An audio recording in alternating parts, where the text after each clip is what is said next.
안녕하세요. AP투자연구소의 윤선물 팀장입니다. 오늘 알아볼 기업은 제넥신이고요. 코드 번호는 095700입니다. 현재 시각 4월 26일 월요일 4시 20분을 지나고 있고요. 제 주관적인 의견이 담겨있는 리뷰 영상입니다. 투자에 참고만 해주시면 감사드릴 것 같고요. 일단 오늘 조금 핫한 뉴스라고 하면은 아무래도 저는 이 뉴스를 조금 꼽을 수 있을 것 같아요. 화이자, 홍남기, 화이자 백신 4천만 회분 추가 계약을 했다. 그래서 집단 면역에 차질이 없게 뭐 이런 식으로 뉴스가 나왔는데 한번 읽어보게 되면은 정부가 화이자 코로나 백신을 추가 확보하는 데 성공했으며 반드시 11월 집단 면역 목표를 달성하겠다라고 밝혔다고 합니다. 그래서 코로나 백신 접종 후에 발생한 부작용도 확실하게 보상하겠다라고 강조를 했고, 국무총리 대행은 코로나 백신 대국민 다음은 발표를 통해 지난 주말 화이자 백신을 추가 계약을 완료했고 총 1억 9,200만 회분, 9,900만 명분의 백신 물량을 확보했다라고 발표를 했습니다. 그래서 이는 우리나라 전체 인구의 약 2배, 집단 면역 형성을 위한 접종 목표 3,600만 명의 약 3배에 해당하는 물량이다. 백신 추가 물량이 확보됨에 따라 향후 4월에 마지막 주 5월 말까지 순차적으로 공급이 된다라고 하고 있고요. 그 다음에 상반기 중 모더나, 얀센, 백신 등 일부가 도입이 되면은 6월 말까지 1200만 명 이상의 접종이 가능하다. 그래서 최근에 이제 좀 논란이었던 정부의 백신 수급 논란, 이런 부분들이 있었는데 어느 정도 좀 잠재우는 모습을 보였습니다. 정부 그 문재인 대통령 같은 경우에도 백신 정치화해서 불안감 부추기지 말라 이렇게 경고를 했다라고 하고요.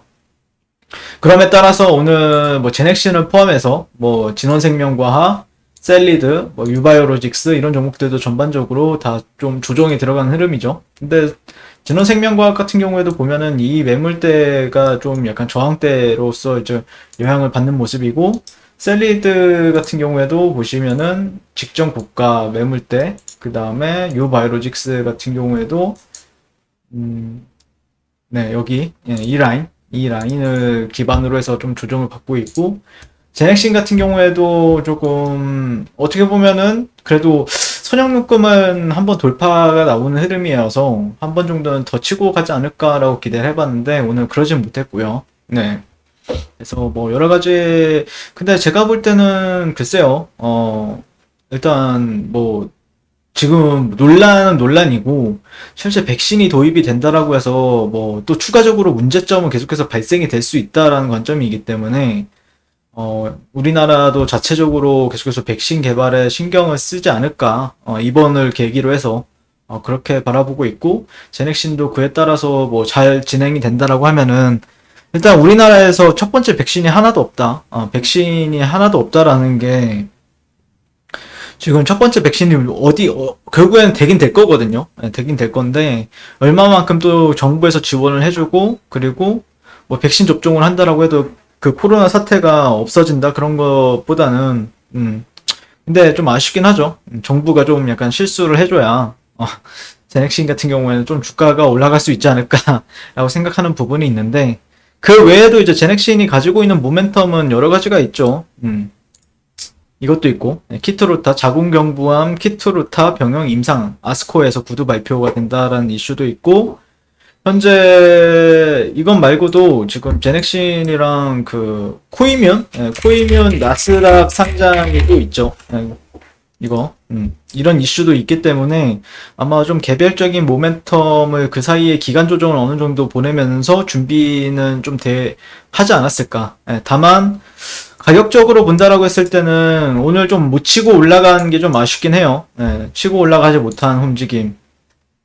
어쨌든 지난주에 선형묶음에 있어서는 그래도 장대 양봉으로 돌파가 나오는 시점이었죠. 여기가. 그러면은 실제 이런 식으로 조금 해줘서 그 다음 매물대 정도까지는 한번 테스트하러 가지 않을까라고 생각을 해보고 있었는데, 그렇진 않았다. 오늘 좀 일단 뭐 조금 더 지켜봐야 되겠죠. 며칠 정도. 며칠 정도 지켜봐야 될 것 같고, 근데 이제 올라간다고 하더라도 이 구간이 또 저항대이기 때문에 막 쉽지는 않아요. 올라갈 때도 막 쉽진 않아요. 왜냐면은 아직까지는 역배열이거든요. 추세가 반전, 여기랑 비슷해요. 실제. 이런 구간이랑 비슷한 거죠. 여기랑. 그러니까 보시게 되면은 차트를 이렇게 보게 되면은 여기에서 고점을 한번 찍었죠, 예전에. 이게 실제 18년도, 18년도 5월 달인데, 고점을 찍고 나서, 네, 그 다음에 반등을 주죠. 반등을 줘요. 약간 이런 식이죠. 그 다음에 또 내려요. 또 내렸어요. 저점을 이탈했어요. 그 다음에 약간 여기랑 비슷한 흐름이죠. 네. 그러니까 여기서 또 이렇게 떨어지느냐? 이렇게 안 떨어지기 위해서는 조건이 여기를 돌파해야 되겠죠. 네. 돌파해야 되기 때문에 최소한의 이렇게 돌파하는 시점이 나와주는가를 지켜봐야 됩니다. 네. 그렇게 됐을 때는 이때는 조정이 상당히 길었었거든요. 네. 18년도 5월 달부터 19년도 9월, 그 다음에 실제 20년도 4월, 5월, 6월, 7월. 네, 7월 달까지도 어떻게 보면 조정 추세라고 볼 수 있었겠죠. 5월, 6월 달까지도. 작년 5월, 6월 달까지도 조정 추세였다.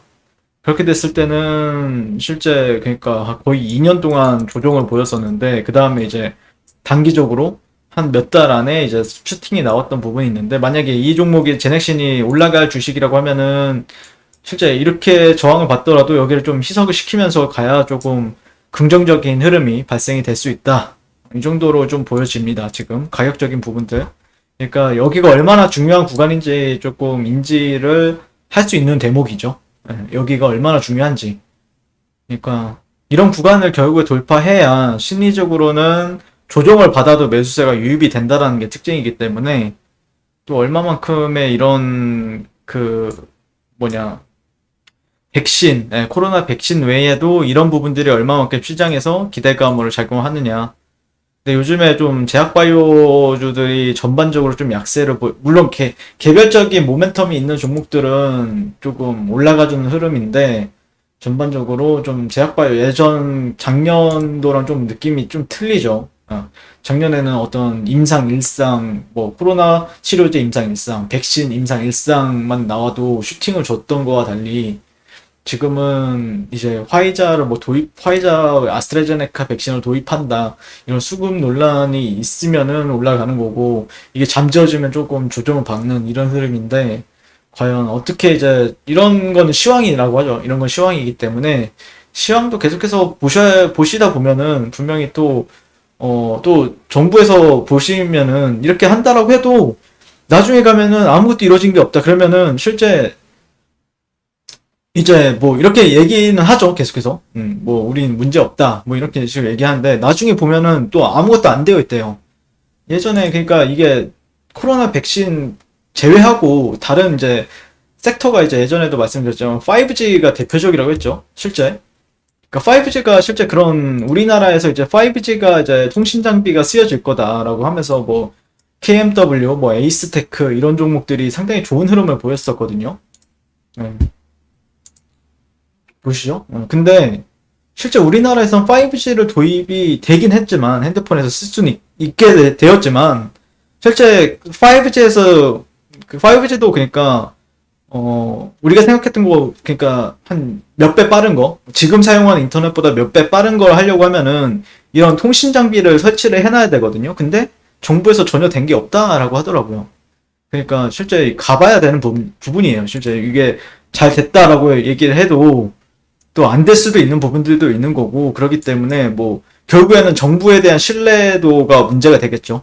앞으로는 정부가 일을 하는 것도 그렇고 얼마만큼 신뢰도를 시장 참여자들이 보여주느냐. 만약에 요즘 근데 조금 약간 그렇습니다. 예. 분위기가 좀 그래요. 내년에 대선도 있고 그러다 보니까 이번 정부가 지금 레임덕이냐 뭐 이런 식으로도 얘기가 나오고 있기 때문에 그냥 딱 주가 가격 정도를 좀 판단하시면서 어쨌든 아직까지 이런 구간에 횡보를 함에 따라서 횡보를 한 몇 달간 함에 따라서 여기는 어쨌든 지금 박스권이 되었잖아요. 지지 라인이 되었는데 이런 구간들이 지지로서 작용하는지는 계속해서 체크를 하시다 보면은 하고 그 다음에 이런 저항이라고 생각해 볼 만한 가격대들을 돌파하는지 지켜보시다 보면은 그 정도만 보면 되지 않을까 싶어요.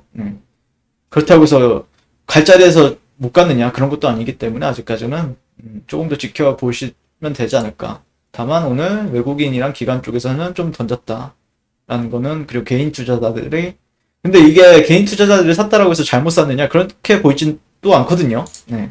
그렇게 보이지도 않고, 어쨌든 역배열에서 정배열로 돌아나가려고 노력을 하고 있기 때문에, 타이밍만 좀 잘 잡으면은 타이밍이 좀 상승할 수 있는 타이밍이 주어졌을 때 상승 탄력만 조금 보여주면은 괜찮을 것 같은데, 근데 신규 매수 관점에서는 최소한의 여기 이거 캔들 누르고 로그 적용해서 보실 필요는 있어요. 신규 굳이 여기서 무리하게 매수할 필요는 없어 보이고요. 최소한의 주가가 돌파하고 나서 강하게 돌파가 나와야 돼요. 강하게. 그 다음에 눌렸을 때 지지 받는지까지 확인한 다음에는 뭐 괜찮겠죠. 그때부터는. 이 정도의 그림이 나온 뒤에 진입을 해도 늦지 않다라는 거기 때문에 뭐 그런 관점에서 천천히 지켜보시는 게 맞지 않을까라고 생각을 합니다. 이상 제넥신에 대해서 리뷰를 마치도록 하겠습니다. 네, 그리고 무료 추천 종목을 매일매일 드리고 있습니다. 네이버에서요. AP투자연구소를 검색하시고요. 웹사이트 상단에 AP투자연구소 홈페이지로 갈 수 있는 링크가 나옵니다. 클릭하시게 되면 홈페이지를 접속으로 이제 하실 수가 있고요. 화면 가운데 라이브로 깜빡깜빡 하는 게 보이실 겁니다. 2021년 무료 추천 종목을 클릭하시게 되면요. 네, 이런 식으로 매일매일 저희 소장님께서 댓글로 리딩을 도와드리고 있습니다. 자, 오늘의 추천 종목의 도형을 한번 살펴보도록 하겠습니다. 7시 49분부터 댓글 리딩에 들어가신 걸 볼 수가 있고요. 주말 사이에 있었던 미증시에 대한 설명부터 상승과 하락에 대한 이유까지 댓글로서 리딩을 도와드리고 있습니다. 자, 그리고 9시가 되면요. 종목 추천이 나가게 되는데요. 종목명, 매수가, 1차 목표가, 손절가가 함께 제시가 됩니다. 오늘 같은 경우에는 한독그린텍 현재가 22,500원 기준 매수, 1차 목표가 23,150원, 손절가 21,000원으로 이제 대응한다. 그리고 제일제강, 인지컨트롤스 이런 종목들도 같이 추가적으로 나갔습니다. 그랬을 때 주가가 상승하게 되어 목표가에 도달했을 때는 목표가에 도달했다고 댓글로써 리딩을 도와드리고 있고요. 하락하면 하락하게 되었다고 손절에 대한 리딩도 함께 해드리고 있습니다. 지금 이 무료 추천 종목은 로그인을 하지 않아도 누구나 다 볼 수 있는 공개되어 있는 댓글 리딩이기 때문에 홈페이지에 오셔서 종목이 필요하신 분들은 많은 도움 받아가시면 좋겠습니다. 감사합니다.